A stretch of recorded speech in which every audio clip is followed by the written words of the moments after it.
Hey everyone! Ever wondered how to get your gas stove top shining without using chemicals? Let's dive in. First and foremost, make sure your stove is off and completely cool.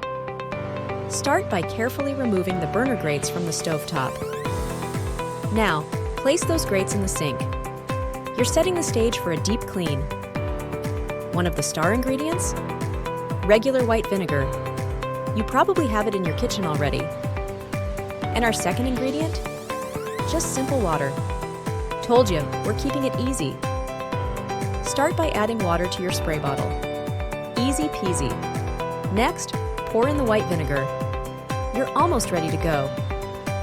It's time to give your stovetop a refreshing spray with a cheap, natural mix. Remember those grates in the sink. Give them a good spritz too. Let the vinegar mix work its magic for about 30 minutes. Just enough time for a coffee break. Once the wait's over, start scrubbing the stovetop. You'll be amazed at the results. Rinse those grates well. Watch the grime wash away. We have a secret weapon for those stubborn stains on the grates: baking soda.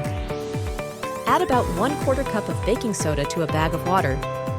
It's like a refreshing bath for your grates. Let them soak in the bag for at least 12 hours. It's worth the wait. After soaking, give the grates another scrub. They've never been so shiny. Presto! A sparkling stovetop using natural ingredients. Cheap, easy, and non-toxic. Thanks for joining us today. Remember, you've got the power to clean green.